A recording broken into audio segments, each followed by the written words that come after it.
Syndrome में पहला है दैहिक सिंड्रोम, दूसरा लैंगिक। अब ये जो दैहिक सिंड्रोम होगा, जो दैहिक गुणसूत्र होते हैं कितने होते हैं 44, ठीक है। वो कैसे होते हैं, स्त्री में भी XX और पुरुष में भी क्या होंगे XX। इनकी संख्या कितनी होती है 44, ठीक है। अगर जोड़े की बात की जाए तो कितने जोड़े होंगे 22 जोड़ी, ठीक है। यहाँ पे भी हाँ सब खांसी जुकाम सब इधर ही आएगी तुमको, ठीक है। 22 जोड़ी दोनों में।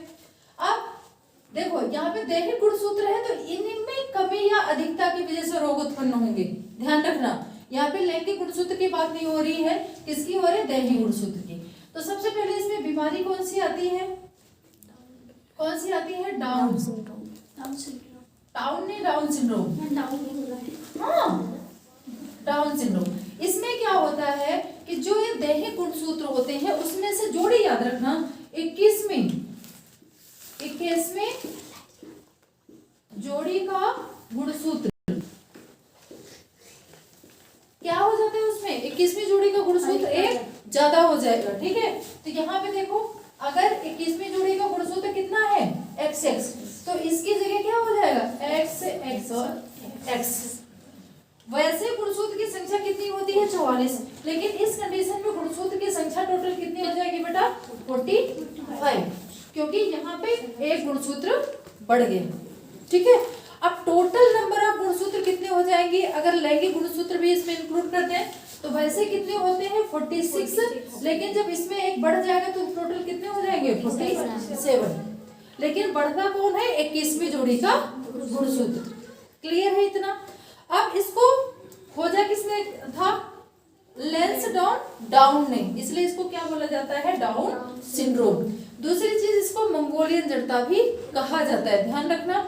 तो इसमें देखो जो विकार उत्पन्न होगा, जो बच्चे उत्पन्न होंगे वो कैसे होते हैं, हाइट में बहुत ज्यादा छोटे, होंठ मोटे और उभरे हुए फटे हुए, ठीक है।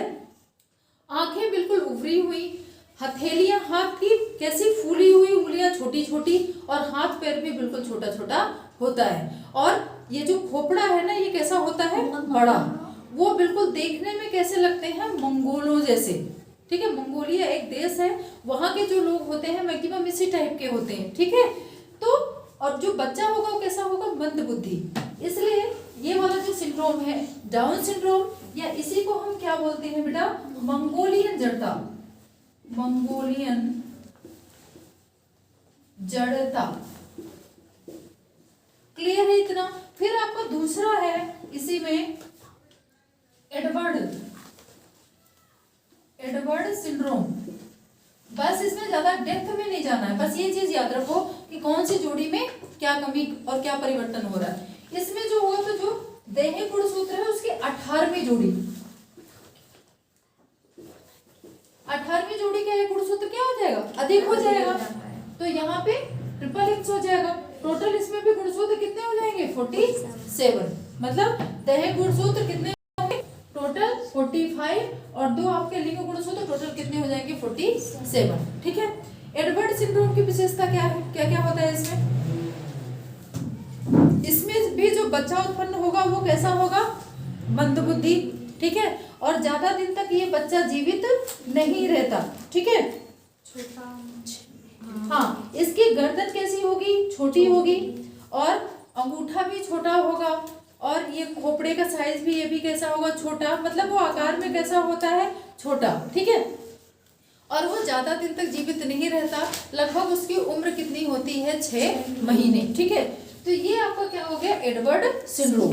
फिर तीसरा आपका कौन सा आता है पटाऊ, पटाने वाला सिंड्रोम, मतलब वो बात नहीं कह रही हूं मैं, ठीक है ना, पटाऊ सिंड्रोम। अब ये 18वीं जोड़ी है तो पटाऊ में कौन सा जोड़ा 13वां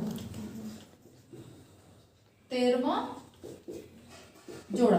ये क्या होगा इसमें भी 44 की जगह कितने हो जाएंगे 45, मतलब 13वें जोड़े का गुणसूत्र XX की जगह कितना हो जाएगा XXX, ठीक है। तो दैहिक गुणसूत्र टोटल कितने हो जाएंगे, दैनिक गुणसूत्र टोटल कितने हो जाएंगे 45, टोटल नंबर ऑफ गुणसूत्र कितने हो जाएंगे 47, ठीक है, क्लियर। दिक्कत। अब इसमें जो पटाउ सिंड्रोम है, इसमें कभी कभी क्वेश्चन ये भी पूछा जाता है कि ऐसा कौन सा सिंड्रोम है जिसमें जो बच्चे की नाक है वो चोंच जैसी हो जाती है, ठीक है। उसमें हृदय विकार मतलब जो उसका हार्ट होता है वो ज़्यादा सही से डेवलप नहीं कर पाता, ठीक है। उसमें कई तरह के इन्फेक्शन हो जाते हैं और नाक बच्चे की कैसी हो जाती है, बिल्कुल चोंच जैसी, जैसे पक्षियों की चोंच होती है। तो वो कौन सा है आपका, पटाउ सिंड्रोम। फिर चौथा आपका कौन सा आता है, cry do chat syndrome. Clear. अब क्राई डू चैट, क्राई है तो मतलब इसमें क्या होगा, इस सिंड्रोम में कहीं ना कहीं किससे रिलेटेड है, ये रोने से, ठीक है। तो जो बच्चा उत्पन्न होगा वो, उसमें देखो जो विकार उत्पन्न होता है उसमें कोई जोड़े में कमी या अधिकता नहीं होती। जो ये पांचवा जोड़ा है ना, जोड़ा, उसकी उस गुणसूत्र की एक भुजा बहुत लंबी हो जाती है और एक कैसी हो जाती है, छोटी, ठीक है। तो इस तरह का जो विकार होगा वो आपका क्या कहलाता है, क्राई डू चैट सिंड्रोम। जिसमें क्या होता है कि जो बच्चा होता है उसके रोने की आवाज कैसी आती है, बिल्ली जैसी, ठीक है ना। जब वो रोएगा तो बिल्कुल बिल्ली जैसी आवाज। तो ये जो 4 सिंड्रोम है बेटा जी, ये वाले, ये कौन से हैं आपके, दैहिक गुणसूत्र में अधिकता की वजह से। सिर्फ आपका ये वाला जो जोड़ा है इसी में यहाँ पे भुजा छोटी हो जाती है, बाकी सब में क्या है, दैहिक गुणसूत्र में अधिकता। कितने गुणसूत्र हो रहे हैं, 47, ठीक है। ये तेरे वो जोड़ा कौन सा है, इसमें हमें 13 में बताए। 13वां जोड़ा बेटा, टोटल गुणसूत्र कितने होते हैं जो दैहिक होते हैं, वो कितने होते हैं, 44, ठीक है। जोड़े में नहीं किया, पहली से लैंगिक गुणसूत्र की पहली कौन सी है, टर्नर, और दूसरी कौन सी है, क्लाइनफेल्टर सिंड्रोम, ठीक है। अब जो ये टर्नर सिंड्रोम है, अब देखो जो दैहिक गुणसूत्र था उसमें क्या हो रही थी, अधिकता हो रही थी। अब इसमें क्या होगी, कमी, ठीक है। इनमें क्या होगी, इसीलिए इसको क्या बोलते हैं, एक न्यून सूत्रता, सूत्रता रोग, ठीक है। इसमें क्या होगा, इसमें एक गुणसूत्र की कमी हो जाएगी और टोटल नंबर ऑफ गुणसूत्र। और एक चीज याद रखना, टर्नर सिंड्रोम और क्लाइनफेल्टर कौन से गुणसूत्र की कमी अधिकता की वजह से होते हैं, लैंगिक गुणसूत्र, ठीक है। तो यहाँ पे एक गुणसूत्र कम हो जाएगा और टोटल गुणसूत्रों की संख्या कितनी हो जाएगी, 45, ठीक है। और इस रोग से जो ग्रसित व्यक्ति होता है सबसे ज्यादा उसके किसमें प्रॉब्लम होती है, हृदय विकार उसको ज्यादा होता है, उसके हार्ट में ज्यादा प्रॉब्लम रहती है, ठीक है। इसके अलावा अच्छा एक चीज इसमें और याद रखना, मादा का अंडाशय भी अल्प विकसित होता है, मादा का अंडाशय अल्प विकसित, ठीक है। अंडाशय पूरी तरह से विकसित नहीं होता। फिर आता है आपका क्लाइनफेल्टर सिंड्रोम।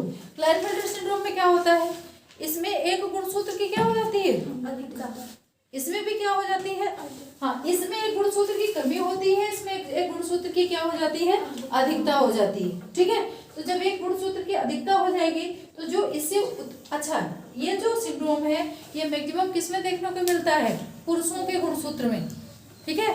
पुरुष के गुणसूत्र में एक गुणसूत्र की क्या हो जाएगी, अधिकता हो जाएगी, ठीक है। तो अधिकता किसकी हो रही है, देखो यहाँ पे पुरुष में कौन सा गुणसूत्र लिंग वाला है, एक्स और वाई, तो यहाँ पे बढ़ क्या रहा है, एक्स, ठीक है। तो पुरुष इस वाले गुणसूत्र, इस वाली बीमारी में पुरुषों में स्त्रियों के लक्षण भी आ जाते हैं, किसमें, क्लाइनफेल्टर सिंड्रोम में, ठीक है।